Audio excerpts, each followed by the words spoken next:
Hey everyone, what's up? This is Uri for Guerrilla Poker. For this video, I thought I'd do something a bit different. My PO Solver license has been acting up for some weird reason. I need to take care of that.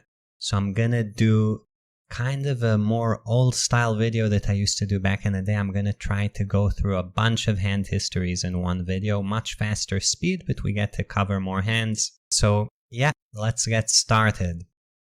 So these hands are all from February. First hand is played on GG Network between Bert Stevens and Ignacio Morales.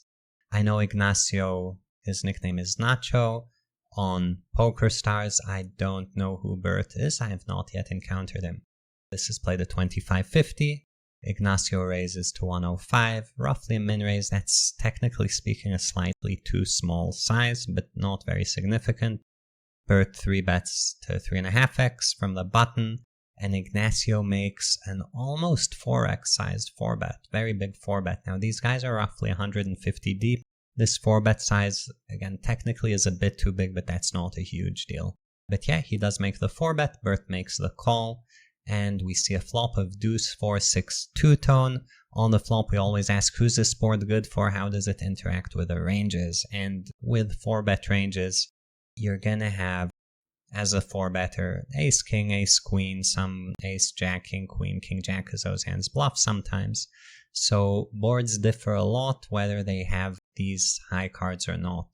And generally speaking, a board like deuce 4-6 two-tone, while it's good for you, is not a board where you can bet everything, and it is a board where your opponent can play back against all of your ace king type hands. So relatively bad board for Ignacio, considering the possible boards, but definitely not one of the terrible ones, like, it's not 10-9-8 or something like that. But yeah, Ignacio goes with a half-pot bet, which makes sense. If you bet too small on these super low boards, your opponent just doesn't really need to fold. And Bert goes for the shove. Now, the idea of the shove here is to deny equity from overcards, because the funky thing in 4-bet pots is the stack-to-pot ratio is so low that making your opponent fold with ace-king is worth a decent amount of money, just because that hand is going to have two overs if you have a pair. So it's actually fine to shove some pairs here. And of course some bluffs, some flush draws and stuff like that. Ignacio makes the call, doesn't even go into the time bank. Bert shows up with 4-5 of clubs, so 3-bet makes sense. Flatting this big 4-bet is kind of close, but probably fine. Or if it's bad, it's only slightly bad, and then the flop shove makes sense for the reasons I mentioned. Ignacio shows up with ace of spades, queen of clubs, which, if you think about this whole spot in terms of a dynamic between high card hands and pairs plus bluffs denying them equity, the high card hands with a high spade have extra equity, so those are the hands that are kind of continuing more often. So the call kind of makes sense, and even though he's behind, he has 25% equity, he only lost roughly $1,000 on his call facing a value hand. So that's kind of the spot where, if he's right, he's winning a decent bit, and if he's wrong, he still has nice equity, which is why these shoves make sense here. And yeah, they run it out. Bert chips a nice 100, it's like a 300 big blind pot, 15k, and we're on to the next hand. So hand number 2 is being played at 200, 400. Michael Adamo min raises the button. Again, this size is too small, technically speaking. I don't know why he's choosing this size. Lemon House 3-bets roughly 5x from the big blind, so good size, and Michael Adamo calls on the button. Jack, deuce 8, rainbow board. Who's this board good for? It's probably fairly good for the 3-better, because there is a high card, the jack. It's not two-tone, which always favors the 3-better, because aces and kings and queens have more equity when your opponent doesn't have flush draws. And, there's a jack, the high card. And even the deuce, I think, is good for Lemon House. Like, if you're going to have a low card, you want it to be as low and disconnected as possible. So very good board for Lemon House, generally speaking. He leads with a half-pot bet, which he could do with quite a lot of his range, given how good the board is. Gets a call. Turn 7 of spades. 7 of spades, of course, favors Adamo, because now 7-8, pocket 7s, and 10-9 all improved to beat Lemon House's top range. whereas not many hands in Lemon House's bluffing range improve, so none of the like King Queen, King 10, Ace King, Ace Queen hands improve. So this is a better card for Adamo. Lemon House needs to play a bit more defensive. He continues with another half-pot bet, gets a call. Jack of Diamonds on the river, so another bad card for Lemon House. We have basically a very, very bad run-out range versus range, but he still shoves. Now, why is a Jack bad? I think goes without saying. The 3-better's advantage is in his overpairs, and they are just getting devalued and devalued more and more here. But yeah, Lemon House shoves. Michael Adamo calls, and we see a showdown. Lemon House has 10-9 of hearts. So, well played hand. You could go for a check at some point on the turn or the river, like I mentioned. But yeah, 3-bet, you bet your open-ender, and then you bet your nuts. Fairly simple stuff. Michael Adamo also Queen Jack of Spades, so naturally played hand. I guess the only thing I can say about this hand, other than how the ranges hit the players, is that Michael Adamo can't really consider folding his hand at any point without a very strong read, because Trip Jacks is just too strong of a hand to fold given the amount of money. I mean, the Jack is both a strong blocker blocking trips from Lemon House, and also Lemon House could just shove worse here, I think, given the SPR. So I think there's nothing to do here. No getting away from this for Adamo. Let's go on to the next hand. So next hand is being played between Barak Wisebroad and Linus Loliger, aka Linus Love. Heads up hand. I don't know that these guys are battling necessarily. Maybe the table just broke. It's 200, 400, almost 100 deep. Barak raises to 2.5x. Linus 3-bets 4x, and Barak makes the call. Everything standard so far. We have a 3-7-8 rainbow board. Now heads up, I'm less good at which board is better for whom, but intuitively this feels to me like actually a good board for the 3-better, because heads up, the funny thing that happens is that in position calls the 3-bet with all of the offsuit broadways.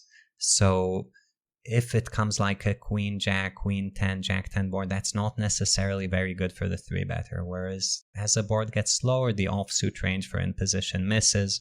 Out of position has all the overpairs. He 3-bets suited connectors and stuff. So I think the 8 high boards are probably fairly good for Linus, if I had to guess. So yeah, flop Linus goes for a check call either way, not betting his entire range here because his overcards missed as well. And Barak stabs half pot. Turn 8 of spades. I'm not sure the card changes much because the dynamic of the spot is that if Linus had an overpair, there's a decent chance he would check raise it on the flop. And if Barak had an overpair, there's a decent chance he would 4-bet it pre-flop. So in a way, 9s, 10s, jacks, etc. are not very much in both ranges. They're a minor part. So 8 would have been like the highest pair anyway, and now it became trip. So this card doesn't change much. Turn goes check, check. And river 10 of spades, and Linus goes for the almost 2x pot overbet shove. A very surprising bet. And it's worth thinking, what range does this bet represent? How strong of a hand do you need to do this? Can Linus do this with an overpair? Does he need a straight? Does he need a flush? Does he need trips? And because of the amount of money in the pot, it kind of feels like, barring traps, Barak is going to have mostly a pair of 7s or worse, and rarely a pair of 10s. So anything that's beating a pair of 7s could consider going for a big bet, and anything that's beating a pair of 10s could probably just go all in. So I think the sizing makes sense for Linus. I think an 8 would probably be good enough to do this with. And yeah, Barak's going to have to play bluff catcher with a bunch of his range. And of course, sometimes he's just going to have something very good, because I'm sure he mixes up his play a bit. And yeah, Barak makes the call. Linus shows up with 7-6 of spades. So good 3-bet, good check call. You could also c-bet, and the hand is strong enough to overbet shove the river. You could, of course, check raise or go a smaller size. And generally, your super strong hands tend to mix things up. And Barak shows up with Jack 9 off, which, like I said, he is mixing things up with his draws, and I don't think you can fold this hand. So again, just kind of a cooler. I think there's no getting away from this for Barak in this situation. And yeah, let's go to the next hand.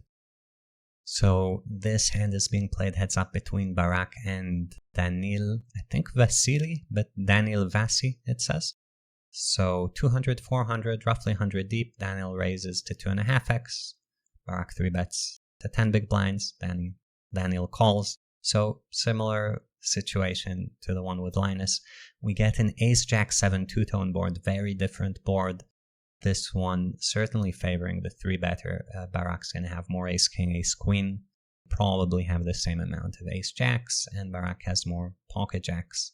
So Barak has a nut advantage, but also the board is a very dynamic one. So some players go with small sizings, but in this instance, Barak chooses to go with a pot size c-bet, saying that he wants to focus his betting range on his advantage hands like Ace-King, Ace-Queen. He's going to have to throw hands like Kings and Queens in the checking range and defend them, but his value bets are going to deny equity a lot more effectively from flush draws and gut shots and weaker pairs, which are kind of draws anyway.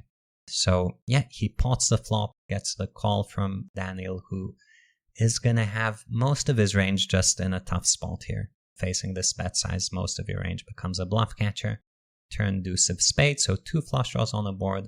Barak goes for the shove, max denial of equity. If you're Daniel with a flush draw, you probably have to fold it. So that's a lot of equity denial, and this is enabled through the flop c-bet sizing choice. But yeah, Daniel makes the call, no time bank, and we see a showdown with Barak showing 6-3 of spades. So kind of cheeky flop c-bet, but yeah, you know, bunch of backdoor stuff. Backdoor gut shots, backdoor flush draw, turns a backdoor flush draw, goes with it as a bluff, looks like a good play. And Daniel has kind of top of his range, top 2, so no real decision there. And you could consider this hand a bit of a cooler, funny as it sounds, but I think well played by both players, and we're on to the next hand. Okay, next hand, and we have another hand between Barak and Daniel. Heads up again, 200, 400, roughly 100 deep, and Barak raises to 2.5x. Daniel 3-bets to 10x, Barak 4-bets to 10k, and Daniel goes all in, and Barak prays and makes the call, and we see a showdown. So Daniel has pocket 10s, Barak has pocket 9s. Very standardly played hand by both, but you guys can see Barak is not running very well in these heads up 200, 400 big pots, at least the ones that show up here.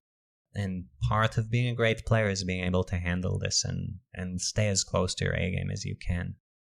I don't know how easy it is to be on complete A game, but I think one of the things that, you know, very, very good heads up and 6-max players have is that they're able to take this stuff in stride and be like, let's play the next hand. I still have the edge I think I had before. I'm rolled to play these games. You know, what happened, happened. Let's go for the next one. So, next and final hand for this video. Another heads up hand between Daniel and Barak. Daniel raises to 2.5x. Barak makes the call, no 3-bet this time. Ace, Queen 5 two-tone board, so a bit similar to the boards we looked at before. Ace, Jack 7, where in position has this nut advantage and can choose whether he wants to go for a small bet or a very big bet. Barak checks and Daniel goes for a flop over bet. Again, saying, you know, by leveraging the fact that I have Ace, King, Ace, Queen, Ace, Jack, Pocket Queens, all these hands that you probably don't, I'm going to go for a line that maximizes for my top range. And Barak makes a check raise. So you might be surprised to see this. Why would you check raise against such a polarized range? But what Barak is saying basically is, my hand is stronger than Ace King. You know, I have Ace 5, Queen 5, Pocket 5s. I'm going to build a check raising range around those. Those are still good enough to go with, even if you're being polarized, because I recognize, and you have to recognize what your range is about. And there's a lot of Ace Kings and Ace Jacks and Ace 10s in your range, and I'm going to put them in a world of pain, so to speak. A range versus range speaking. So yeah, he check raises. Daniel calls, we get the 10 of clubs turn. Who does the 10 of clubs favor? Well, Daniel would improve to Ace 10 sometimes, which, you know, he might see bet fairly often for this size and always call the check raise, so that's a big deal. That devalues Barak's value hands. King Jack I could see in both ranges. So probably better for Daniel. I'm guessing Barak wants more low cards, so his Queen 5, Ace 5 stay as strong as possible. But yeah, Barak checks, Daniel goes for a small bet, and Barak goes into the time bank and goes for a check raise all in. And Daniel calls. Now, this check raise all in to me feels like the wrong size for this spot. I feel like the board's not dynamic enough where the size you want to go with is all in. This isn't a low board with multiple flush draws. It's a kind of a high lockdown board. So I would much rather have seen, like, if you're gonna raise to 18k, leave the rest for the river, and, you know, gives you kind of more maneuverability with everything. What kind of hands can you raise is a good question. Can you go with ace-5, queen-5 at this stage? Depends on how wide Daniel is stabbing, right? If he's stabbing very, very wide, then you can. As it gets narrower and narrower, you can. I'm personally not familiar enough with this spot to really say. My intuition would say you have to have pocket 5s, probably, at this stage, but my intuition's always all for heads up. So let's say pocket 5s and ace-5 and queen-5 are still good enough. I could be wrong. And yeah, Daniel makes the call, so we see a showdown, Barak with queen-5, which, like I said, I'm not familiar enough with heads up to know if this is too loose or not. It's probably very close. It's probably just very close. And Daniel shows up with just the nuts, you know, just king-jack, bet, overbet a gut shot, get check raised, turn the super nuts. Basically 3 outs, because 10 of diamonds, you're not trying to get stacks in, and neither is Barak. So yeah, another hand, another stack down for Barak, but, you know, still one of the best players in the world. I'm sure he's taking it in stride. And yeah, hope you guys enjoyed the video. Like and subscribe to the channel, and I'll see you guys next time.